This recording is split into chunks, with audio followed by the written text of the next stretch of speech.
اب آپ کے سوالات آئیں گے تو میں جوابات دوں گا۔ پہلا سوال یہ ہے کہ ڈاکٹر صاحب ہم عبادات کا اہتمام کرتے ہیں، ممکنہ حد تک حرام سے اجتناب کی کوشش بھی کرتے ہیں اور حقوق العباد کی ادائیگی کا اہتمام بھی ہے اور قرآن کی محفلوں سے استفادہ بھی کر رہے ہیں، کیا آخرت کی نجات کے لیے یہ باتیں کافی نہیں ہیں؟ قطعاً کافی نہیں۔ سب سے بڑا حق آپ نے کہاں ادا کیا؟ یہ زمین اللہ کی ہے، یہاں پر اللہ کا نظام چلنا چاہیے، اس کے لیے جد و جہد کیا آپ نے۔ آپ حقوق کی بات کرتے ہیں، اولاد کے حقوق آپ کو یاد ہے، بیوی کے حقوق یاد، اللہ کا حق یاد ہے؟ اللہ کا حق یہ نہیں ہے صرف کہ آپ نماز پڑھ لیں، روزہ رکھ لیں۔ اللہ کا حق تو یہ ہے کہ اللہ کے دین کو ان اقیموا الدین ولا تتفرقوا فیہ، دین کو قائم کرو۔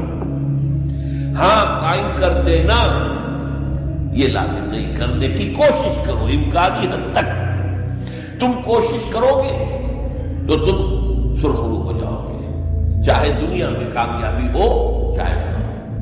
کوشش ہی نہیں کرتے تو اس کا مطلب کیا ہے؟ سوچیے، اس کا مطلب یہ ہے کہ آپ باطل نظام پر راضی ہیں۔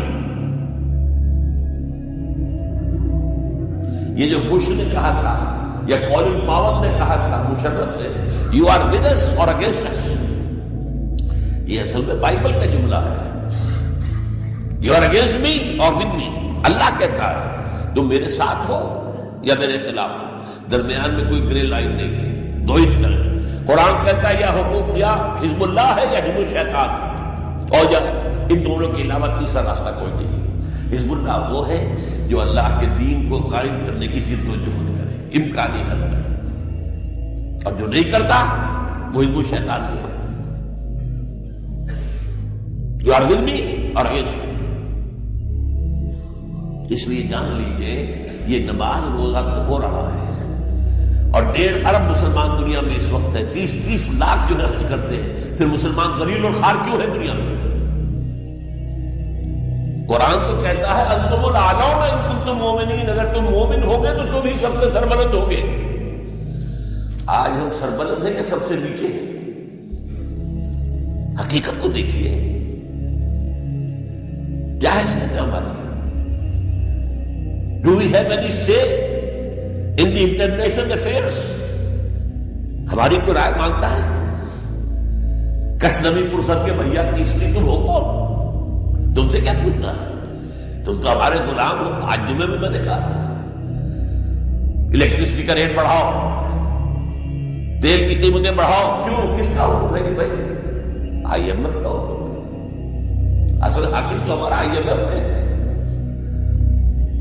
یہ حال ہمارا ہے، اور اس پر ہم لگے مست رکھو ذکر و فکر صبح گاہی میں اسے، اور پختہ تر کر دو مزاج خانقاہی میں اسے، اور نمازیں پڑھا لو اور روزے رکھ لو، لیکن جب تک کہ آپ اللہ کے دین کو قائم کرنے کی ایکٹیو کسی جد و جہد میں باضابطہ جماعتی ڈسپلن کے ساتھ شریک نہیں ہوں گے، اللہ تعالیٰ کے ہاں نجات نہیں ملے گی۔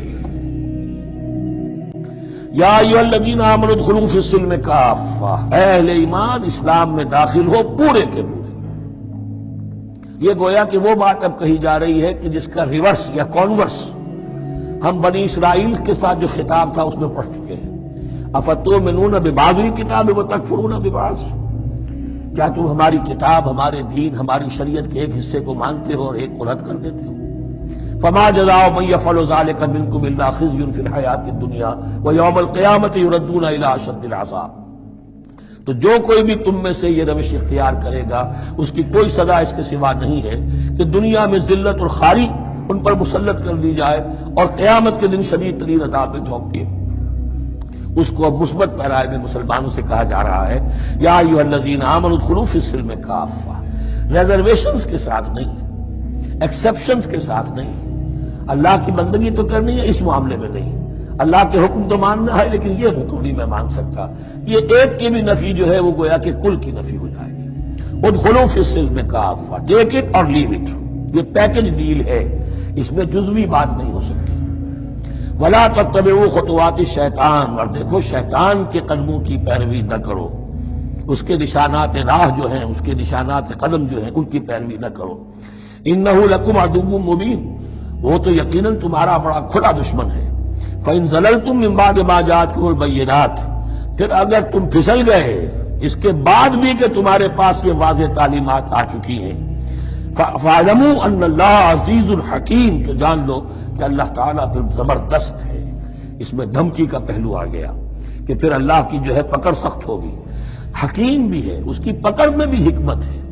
اگر یہ پکڑ نہ ہو تو ظاہر بات ہے کہ پورا نظام جو ہے دین کا وہ پھر بالکل ایک بے منطقی، اگر اللہ کی طرف سے کسی گناہ پر پکڑ ہی نہیں ہے تو پھر یہ آزمائش کیا ہوئی، پھر جزا و سزا کا کیا سوال، پھر جنت اور دوزخ کا کیا معاملہ۔ هل ينظرون الا ان ياتيهم الله في ظلل من الغمام والملائكة وقضي الامر۔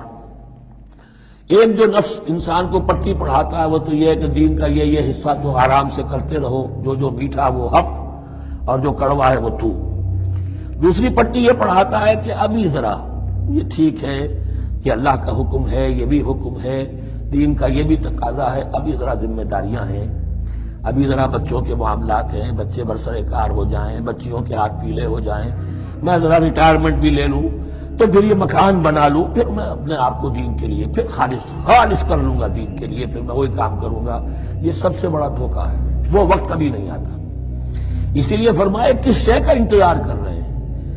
هل ينظرون الا ان ياتيهم الله في ظلل من الغمام، کہ اللہ تعالیٰ آ جائے بادلوں کے سائبانوں میں، والملائکۃ اور فرشتے آ جائیں، وقضی الامر اور پھر فیصلے چکا دیا جائے گا۔ کیا معلوم کب وہ گھڑی آ جائے۔ یہ مہلت عمر تو اچانک ختم ہو سکتی ہے، پوری دنیا کی قیامت بھی جب آئے گی اچانک آئے گی، اور ہر شخص کی ذاتی قیامت تو اس کے سر کے اوپر تلوار کی طرح لٹکی ہوئی ہے کہ من مات فقط قامت قیامتہ، جو مر گیا اس کی قیامت تو آ گئی۔ کیا تمہارے پاس گارنٹی ہے یہ سارے کام کرو گے تب تک زندہ رہو گے اور پھر بھی تمہارے جسم میں کوئی توانائی، کوئی رمق باقی رہ جائے گی کہ دن کا کوئی کام کر سکو؟ جان لو تم کس چیز کا انتظار کر رہے ہو سکتا ہے اچانک اللہ کی طرف سے مہلت ختم ہو جائے، سٹاپ رائٹنگ، 3 گھنٹے ہو گئے، بس اب جو لکھ لیا، اب آگے تمہارے پاس مہلت نہیں ہے۔ وَإِلَى اللَّهِ تُرْجَعُ الْأُمُورُ، اور یقیناً تمام معاملات اللہ ہی کی طرف لوٹا دیے جائیں گے۔